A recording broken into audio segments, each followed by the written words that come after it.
नमस्कार दोस्तों, आज का मेरा टॉपिक है काशीराम। काशीराम 15 मार्च 1934 से 9 अक्टूबर 2006, जिन्हें बहुजन नायक और मान्यवर के नाम से भी जाना जाता है, भारतीय राजनीतिज्ञ और समाज सुधारक थे।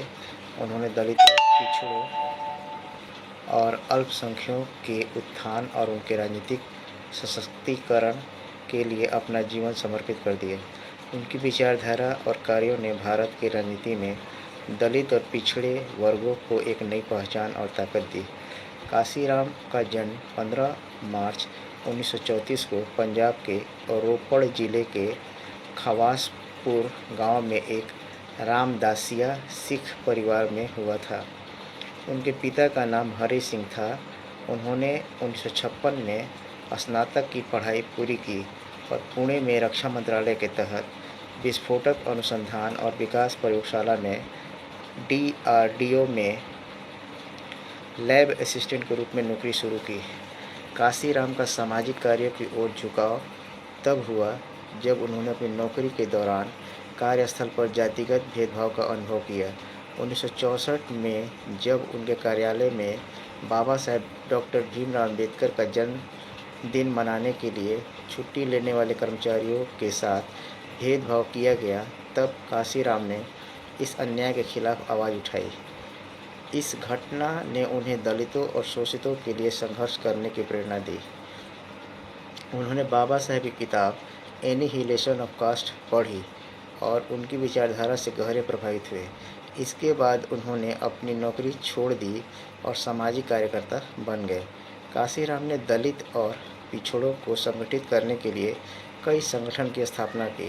पहला, बामसेफ 1971, अखिल भारतीय पिछड़ा और अल्पसंख्यक समुदाय कर्मचारी महासंघ, all India backward and minority community employees federation की स्थापना की।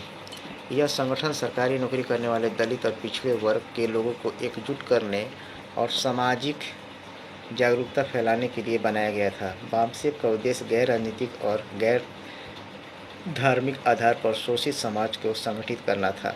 दूसरा, 1981 DS4 दलित शोषित समाज संघर्ष समिति की स्थापना की, जिसका उद्देश्य सामाजिक और राजनीतिक स्तर पर शोषित वर्गों के हक के लिए संघर्ष करना था। इस संगठन ने मनुवादी व्यवस्था के खिलाफ जन आंदोलन खड़ा किया। तीसरा, 1984 बहुजन समाज पार्टी।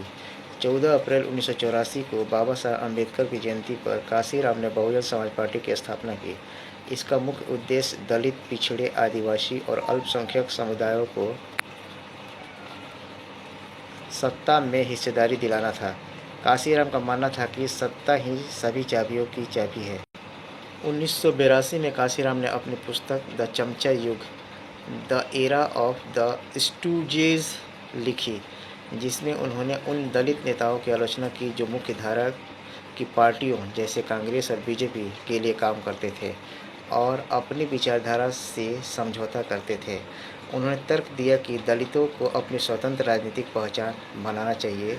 इस पुस्तक में उन्होंने जगजीवन राम, रामविलास पासवान जैसे नेताओं को चमचा कहा। काशीराम की विचारधारा बाबा साहेब अम्बेडकर से प्रेरित थी। उनका मानना था कि दलित और पिछड़े वर्ग, जो भारत की आबादी का 85% हिस्सा है, को अपनी ताकत का एहसास होना चाहिए और उन्हें सवर्णों 15% के वर्चस्व को चुनौती देनी चाहिए। उनका नारा था कि जिसकी जितनी संख्या भारी, उसकी उतनी हिस्सेदारी। काशीराम ने 1984 में छत्तीसगढ़ की जांजगीर चांपा सीट से अपना पहला चुनाव लड़ा, हालांकि वे हार गए। इसके बाद उन्होंने उत्तर प्रदेश को अपनी कर्मभूमि बनाया। 1989 में इलाहाबाद से विश्वनाथ प्रताप सिंह के खिलाफ और 1991 में इटावा से लोकसभा चुनाव लड़ा, जिसमें उन्हें जीत मिली। 1996 में वे होशियारपुर से भी जीते।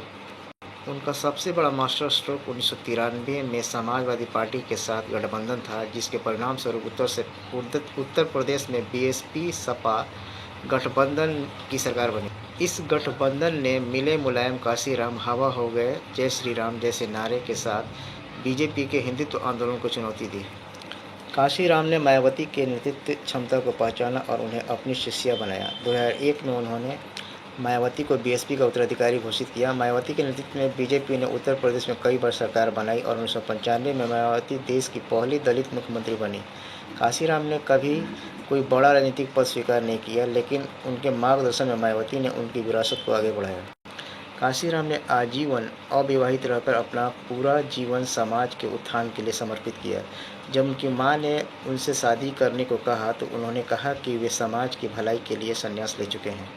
उन्होंने अपने परिवार को 24 पन्नों का पत्र लिखकर बताया कि अब उनका जीवन बहुजन समाज के लिए है। 9 अक्टूबर 2006 को दिल्ली में 72 वर्ष की आयु में काशीराम का निधन हो गया। उनकी मृत्यु के बाद भी उनकी विचारधारा बीएसपी की विरासत जीवित है। मायावती ने उनकी सोच को आगे बढ़ाया और 2007 में बीएसपी ने उत्तर प्रदेश में पूर्ण बहुमत की सरकार बनाई। काशीराम की सबसे बड़ी उपलब्धि यह थी कि उन्होंने दलितों और पिछड़ों को आत्मसम्मान और राजनीतिक ताकत दी। उनकी 85 बनाम 15 की अवधारणा और सत्ता की चाबी का सिद्धांत आज भी दलित राजनीति की नींव है। Thanks for watching. Please like, subscribe, comment and share this video with maximum people. मिलते हैं एक नई वीडियो में।